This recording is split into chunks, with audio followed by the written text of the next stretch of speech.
6 months ago, I set a bunch of goals for 2026. Last weekend, I completed one of them. 36-year-old Kat beat 23-year-old Kat's 5K record. Naturally, this prompted me to immediately start evaluating all my other goals. Looking back, the running goal had 3 things going for it. First, the goal. Without a goal, my 5K time wouldn't have drastically improved. Putting my goal out there helped hold me accountable. Next was scaffolding or a plan.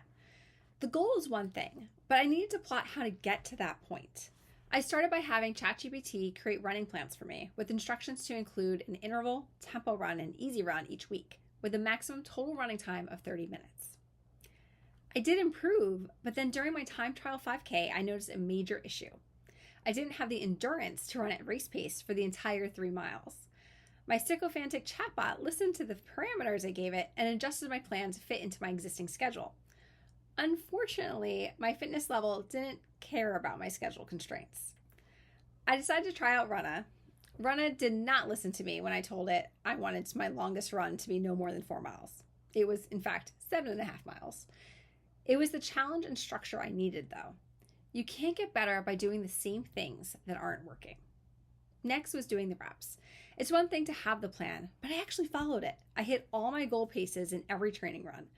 Despite the perceived excessiveness of a 7.5 mile run to run 3.1 miles, I trusted the process and set my alarm for 5 a.m. to get those miles in.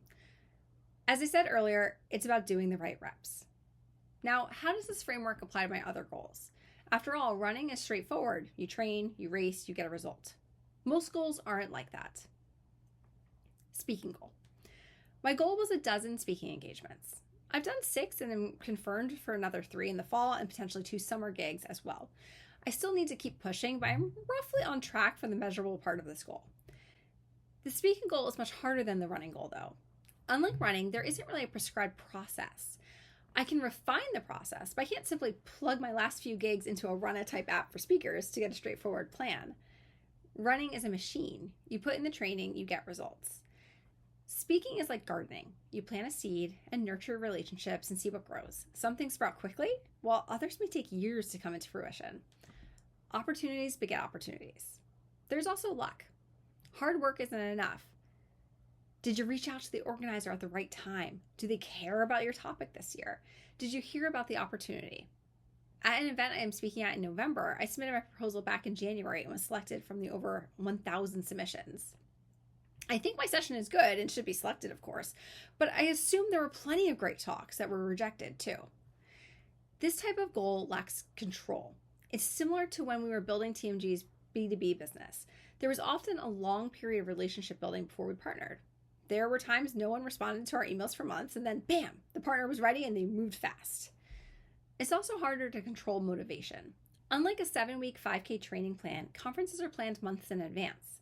When I spoke at South by Southwest, I had to submit my topic by the summer for a March conference. This huge gap in effort and payoff makes motivation much harder. There's also a lot more fear involved. I know I need to be better about reaching out, but I'm also afraid of the rejection. I keep reminding myself that I need to reframe success as the shots on goal, not just the final score. The hidden magic of the speaking goal, though, has been in the new community I found myself a part of. I joined Steve Fredlin's Ambitious Speaking Collective, my local chamber of commerce, and have made so many speaking friends and cheerleaders. I am so grateful to the community and the industry. Even if there were no gigs on the horizon, meeting these fabulous people would make the effort worthwhile. To improve my speaking, I largely lack scaffolding. That is where my effort will go, but I will also be enjoying this journey with the cool people I've met along the way. Speaking wasn't the only goal that surprised me, though. My family goal. My goal is to enjoy the season, and I am. The challenge with this goal is that the success is bittersweet. My daughter will soon start a full-day program, meaning until 2:45. And I don't know how I got here already. My kids are still babies. But one of my favorite parts of the day is when I get back from my morning workout and I see my kids waiting for me, peeking out from the top of the stairs. Even better, now they also get ready by themselves. This is a nice new phase. Community. I set a goal to call my friends more. I've done it a few times, which is better than 0. I have gotten better at texting friends. The specificity of this goal wasn't great. I am hereby amending my goal to talk to a friend on the phone at least once a month. While my friendship goals were harder to measure, I've expanded my community through the professional orgs I mentioned above by being active in my daughter's school and in my role as co-chair of the Wharton Executive MBA Women's Group. So moving forward, what I've learned in this check-in is that the area where I feel like I'm doing best is because I did all the things. I set a clear goal, developed a plan, and did the reps. Without the plan, motivation faded. There was confusion. But what I also learned was that not every goal works the same way.